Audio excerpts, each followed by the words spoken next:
This is one of our original truffle flavors.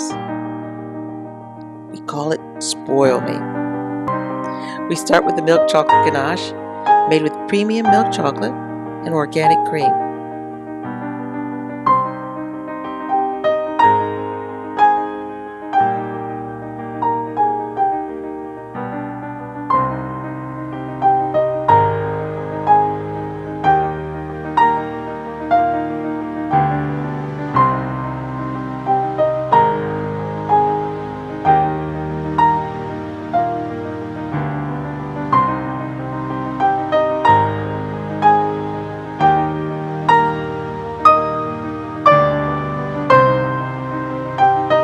The ganache is then piped into each individual mold cavity.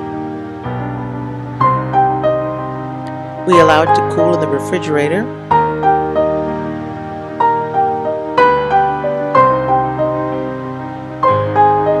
And then each individual ganache ball is popped out by hand.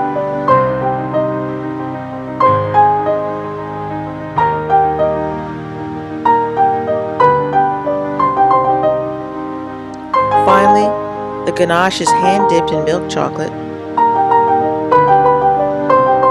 It's decorated with a little swirl pattern on the top. And then each piece is presented to you. Experience bliss.